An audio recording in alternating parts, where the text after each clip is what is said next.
Every quiet town hides a shadow, a place where cobblestone sidewalks feel safe, where neighbors wave as you pass, and where children ride bikes under a canopy of turning leaves. But behind every postcard perfect street, something waits, and sometimes the most terrifying monsters don't live in the woods. They live just down the block. It was a warm November morning in 1984 when 8-year-old Tammy Bellinger walked out her front door in Exeter, New Hampshire. She had done the short trip to Lincoln Street School hundreds of times before. Less than a mile, past familiar houses, a safe walk that should have ended with her sliding into her third-grade desk. Only this time, it didn't. At exactly 8 a.m., a neighbor peered from her kitchen window and caught a fleeting glimpse of Tammy skipping across the street, pigtails bouncing, a red backpack slung over her shoulders. That innocent sight, so ordinary, so fleeting, was the very last time anyone ever saw her alive. By nightfall, Exeter would no longer be the quiet, safe haven it had always believed itself to be. Tammy wasn't the kind of girl to wander. She was shy, cautious, the sort of child who followed rules. Her left eye drifted slightly from an old injury, making her instantly recognizable to anyone who saw her.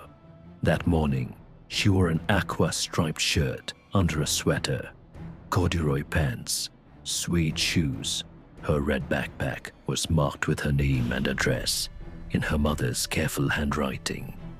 It was supposed to make her safe. It was supposed to bring her home.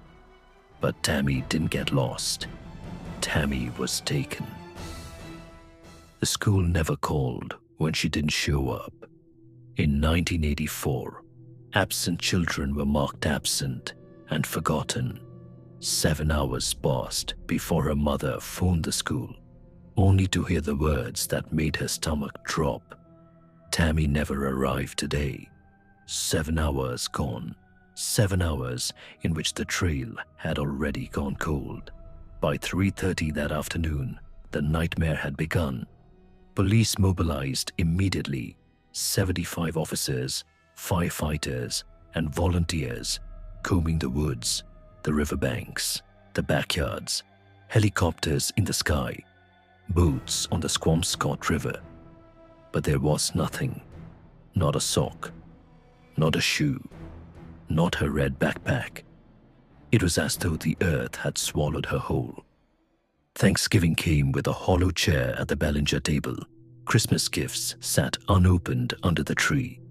By February, her 9th birthday passed in silence, candles left unlit, and then a name surfaced.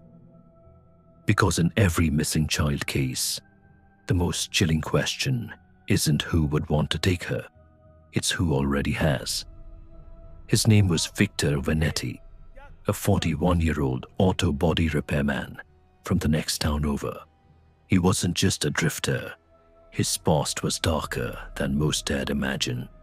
In 1979, Victor had been convicted of abusing his own stepdaughter, starting when she was just 8 years old. He was sentenced to 15 years. He served 4. By 1984, he was free and working in Exeter, just blocks from where Tammy vanished. On November 13th, the very morning Tammy disappeared, Victor failed to show up for work. At noon, 4 hours after she was last seen, he called in, sick.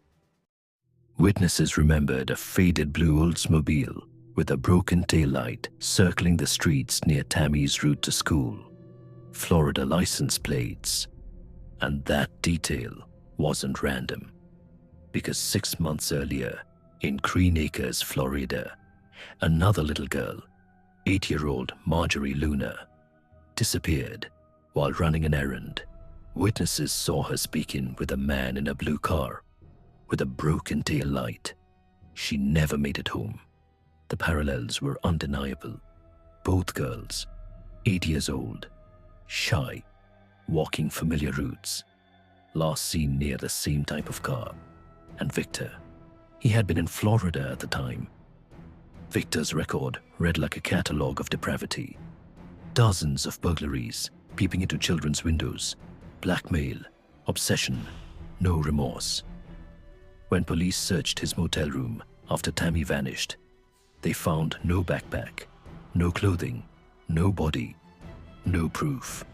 Without it, prosecutors' hands were tied, and so Tammy's case froze in time. Years later, in Florida, Victor's mask slipped again. Police placed him under surveillance.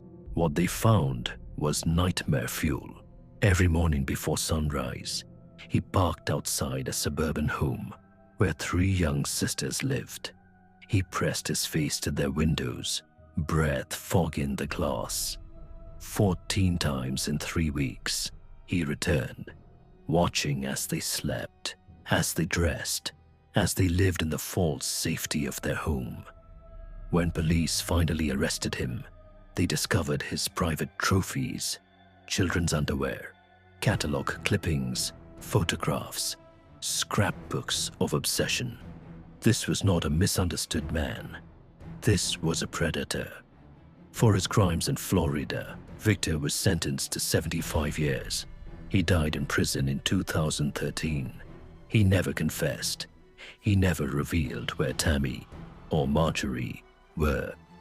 Tammy's family fractured under the weight of absence. Her parents divorced. Their home was forever hollow. And Exeter, the town that once prided itself on safety, carries the scar still, because somewhere in the collective memory, Tammy Bellinger still skips across the street at 8 a.m., her red backpack bouncing. Frozen in time, the monster who likely took her is gone, his secrets rotting in the grave. But for those who knew Tammy, the nightmare continues. Because the cruelest horror of all is not death, it is never knowing.